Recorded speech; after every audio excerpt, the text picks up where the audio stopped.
Hello दोस्तों, Khan technical YouTube channel में आपका स्वागत है। आज हम ड्यूल स्टार्टर की पावर वायरिंग और कंट्रोल वायरिंग के बारे में बात करेंगे। तो हम शुरू करते हैं। अब हम बात करेंगे पावर वायरिंग के लिए हमें क्या क्या इंस्ट्रूमेंट चाहिए। सबसे पहले हमें TPMCB चाहिए, जो हमने यहाँ पर लगा रखी है। उसके बाद हमें एक पावर कॉन्टैक्टर चाहिएगा। उसके बाद हमें एक ओवरलोड चाहिएगी, इसे हम OLR भी बोलते हैं। सबसे पहले हम MCB में 3 फेज सप्लाई देते हैं, R phase, by phase, B phase. MCB में देने के बाद हम MCB से फिर 3 फेज सप्लाई कॉन्टैक्टर के लिए ले जाते हैं, R phase, by phase, B phase. Contactor से लेके कॉन्टैक्टर में ही हम ओवरलोड को लगा देते हैं। आपने देखा होगा, हम डायरेक्ट कॉन्टैक्टर में ही ओवरलोड को फिक्स कर देते हैं।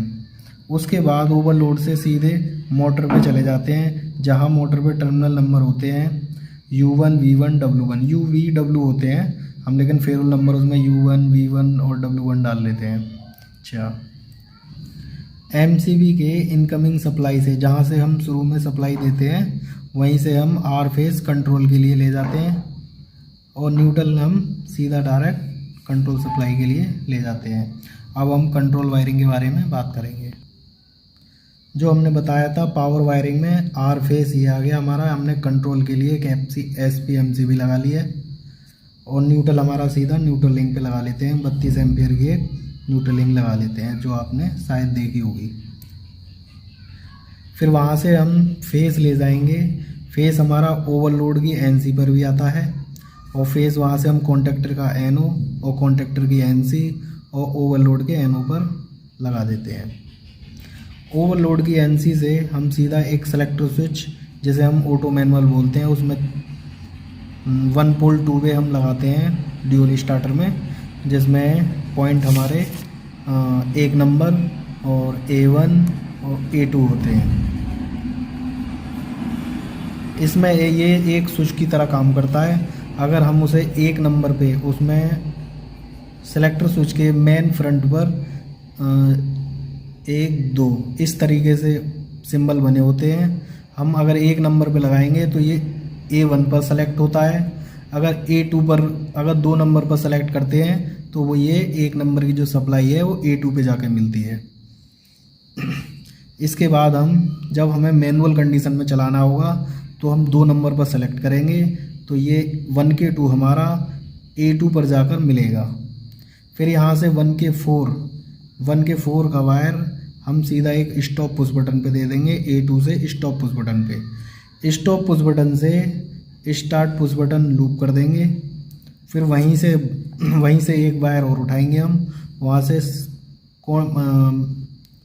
कॉन्टैक्टर के NO पे लगा देंगे।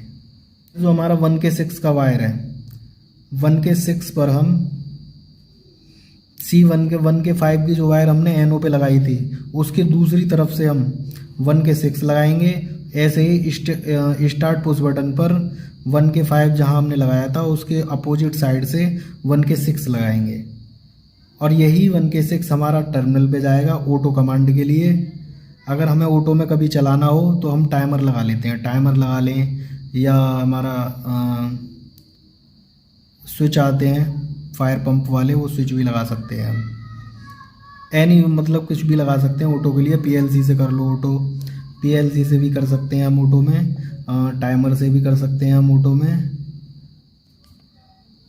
और हमारे फायर पंप वाली जो उसमें होते हैं, तो उसमें लिमिट स्विच लगे होते हैं, वो हम उनसे ऑटो चलाते हैं इन्हें।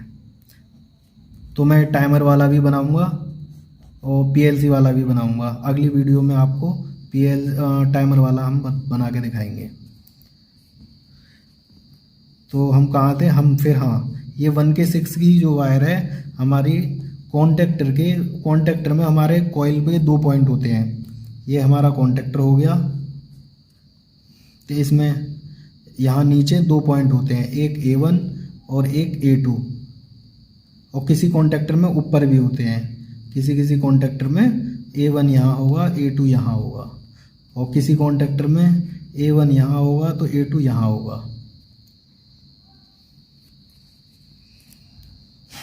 तो 1 के 6 हमारा A1 पे भी आ जाएगा। अब चलते हैं हम 1 के 3 पर। तो हमने आपको बताया था अगर हम एक नंबर पर सेलेक्ट करेंगे तो हमारा ये 1 के 2 की जो वायर है A1 पे जाके मिल जाएगी। A1 पे जब मिलेगी तो हम ऑटो में टाइमर से चलाएं या लिमिट स्विच या PLC में, तो हमारा जो स्टार्टर है वो PLC या टाइमर के थ्रू चलेगा, हमें पुश बटन से कुछ करने की ज़रूरत नहीं है। अच्छा, तो ये हमने जो कॉन्टेक्टर के NO पे 1 के 1 लगाया था, फेस की वायर जो दी थी, यहीं उसके दूसरे अपोजिट साइड से हम 1 के 7 की वायर ले जाएंगे ऑन लाइट के लिए।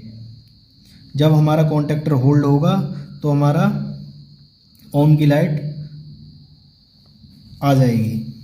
इसके बाद हम उसकी NC से ऑफ की लाइट ले जाएंगे। जब हमारा कॉन्टेक्टर ऑफ होगा तो NC के थ्रू कंटिन्यू सप्लाई मिलेगी, तो ऑफ की लाइट इंडिकेट हो जाएगी।